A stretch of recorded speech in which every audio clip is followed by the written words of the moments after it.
If you're curious what I played in June, stick around as I'll be sharing the 3 awesome games that I completed last month. So, without further ado, let's get into today.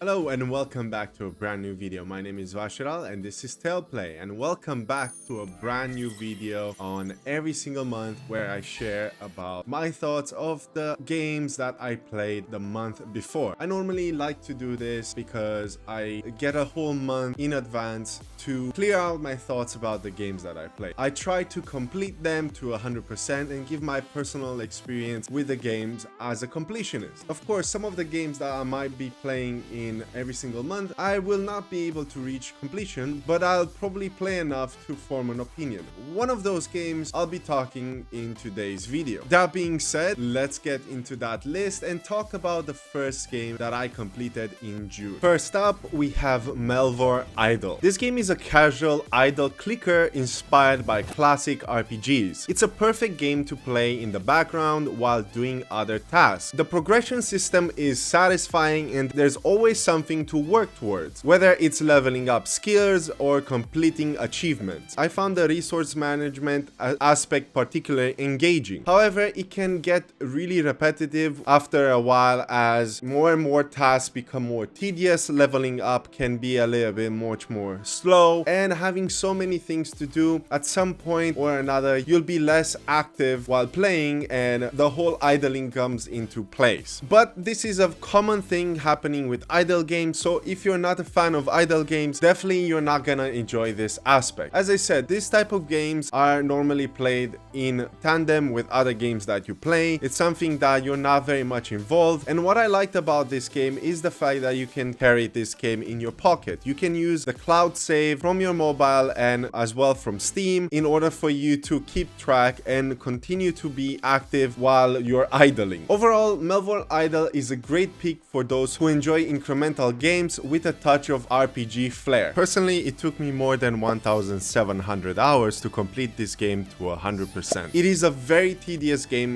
when it comes to completion, but as I said, you are not as involved as you would think. Now, of course, there's also DLCs that you can pick up and play from there, but that would extend your playthrough for more than 2,000 hours to get to that. Now, one thing is for sure, that if you want to speed up the process of 100%ing this game, you can definitely do so, but you have to be very much aware of the things you're doing. You also have a hardcore mode where you basically can get yourself killed and your entire profile gets completely deleted, which happened to me several times, until I figured out that the best thing to do is to start playing on normal, and from there on, once you get the grasp of it and got pretty much everything completed on the basic one, then you can switch up to hardcore mode and follow what achievements you are required. Mainly they are to clear out a couple of dungeon monsters and whatnot. The achievements are pretty straightforward and they're related to getting 100% completion on everything that you do, and you have this achievement both in-game and also on Steam. And I believe the mobile version has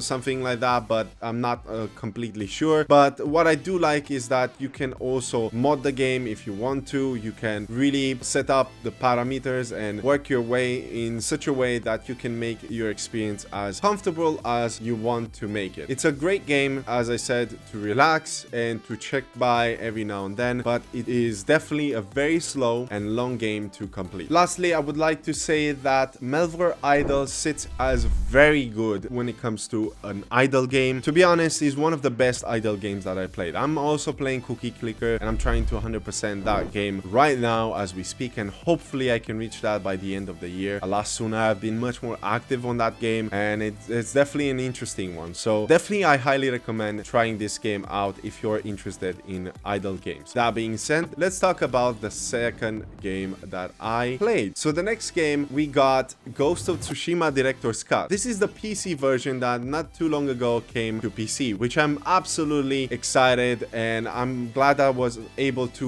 replay this game and complete the main base story plus the DLC once more. before. I played this game on the PS4 when it first came out, and I absolutely love it. This game is an absolute masterpiece in my opinion, offering a rich immersive experience set in feudal Japan. The director's cut adds new content, including the Iki Island expansion, so everything is bundled all together inside it, which enhances the main story with a new quest, characters, and environments. The combat is fluid and rewarding with deep skill trees and various playstyles to experiment with. The visuals are stunning and the narrative is both emotional and captivating. If you enjoy open world action adventure games with a strong story, Ghost of Tsushima is definitely a must play in my opinion. I did score this game as excellent, although in my personal opinion it is a masterpiece, and I really enjoyed it. And I'm currently playing Ghost of Tsushima Legends, which is the multiplayer version. It was very slow at the beginning when I first started because I really wanted to go first in Legends and play with other players, but it was very hard to find a player base because people were playing the main story. So now that the game has been out for more than a month, you definitely will see other players playing the game. And what I like is that it's cross-play, so you can play with other players from PlayStation and vice versa, which is a really nice touch. I did not encounter players from PlayStation, most of them were from PC from what I could tell, and I really enjoyed it. The main downside about the multiplayer version is that it gets really repetitive, and I didn't enjoy that aspect of the game. It has a little bit of a story, but it's not that complex in the multiplayer version, and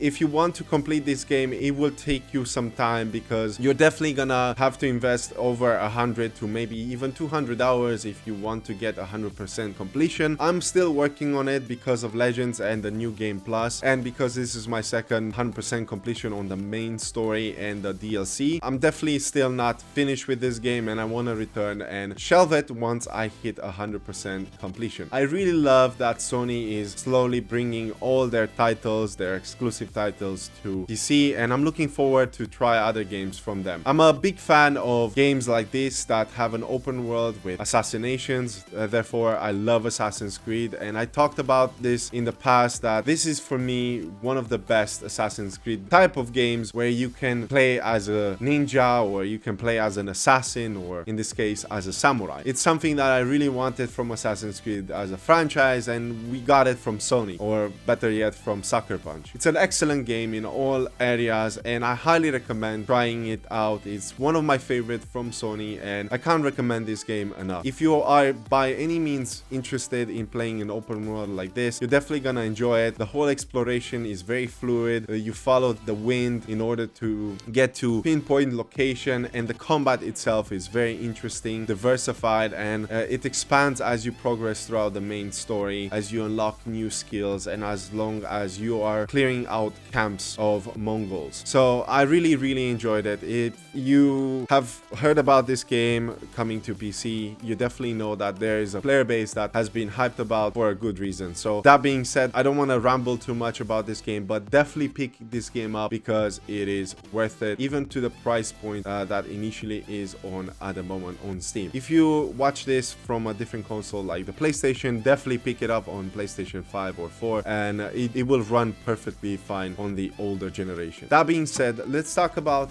the third game on my list. Finally, we have a story about my uncle. This is a first-person platforming adventure game that focuses on exploration and narrative. You play as a young boy searching for his lost uncle, using a special grappling hook to traverse beautiful, fantastical landscapes. The movement mechanics are unique and incredibly fun, allowing you to swing through levels with ease. The story is heartwarming, but it didn't really catch my attention in any other way. The whole voice acting really kind of turned me off when it comes to that. It was kind of done by amateurs. It wasn't that great in my opinion, and I was struggling to actually connect with the characters in the game. It does feel like it's more tailored for a younger audience, and if you're looking for something heartwarming, but it's not trying to be too serious, not too dark, nothing like that, just a simple adventure story, you're definitely going to find this game quite interesting. At least the first hours of the games, I did find them quite interesting due to the whole exploration and trying to see new worlds. Although after a while, the games kind of seem to feel like a little bit repetitive in some areas, since platformers are all over the place, floating, and you're just traversing from one place to another. another, but the whole aspect really does change. The environments and the whole biomes do change over time depending on the location you are in. The story really didn't captivated me almost at all, and the whole ending of the game kind of left me wanting more. It did feel like it kind of was cut short, especially after you reach the very end of the story. I did feel like the conversation that you had with your uncle was a little bit short-handed, and I didn't manage to connect too much with him and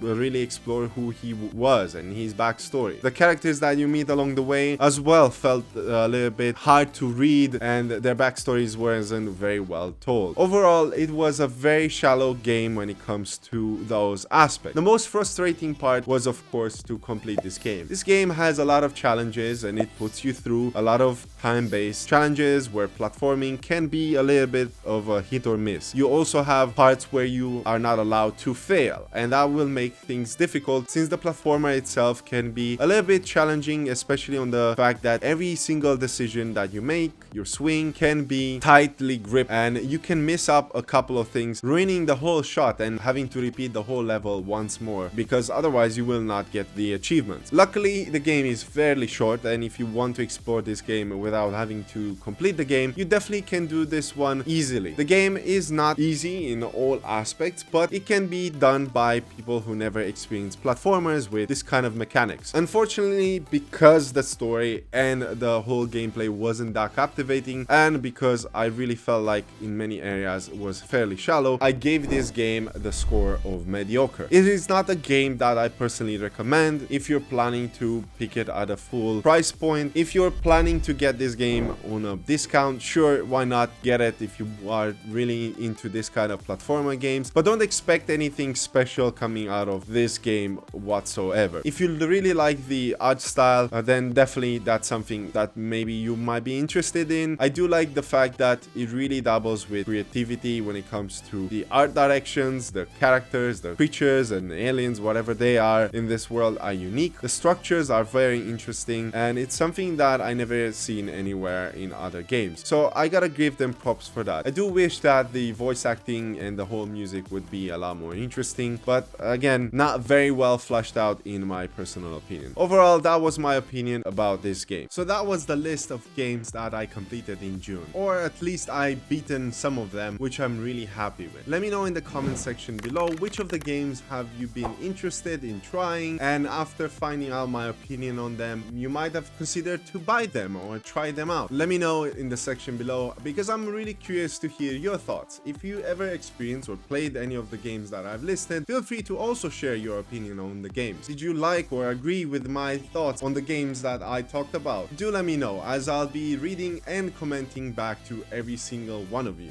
That being said, if you enjoy this kind of content and want to see more, feel free to give me a thumbs up and also subscribe to the channel and turn on the bell notification so that you will be notified every time I post a new video just like this, or guide videos, or anything related to gaming. That being said, thank you very much for watching, and as always, stay safe, take care, and happy gaming.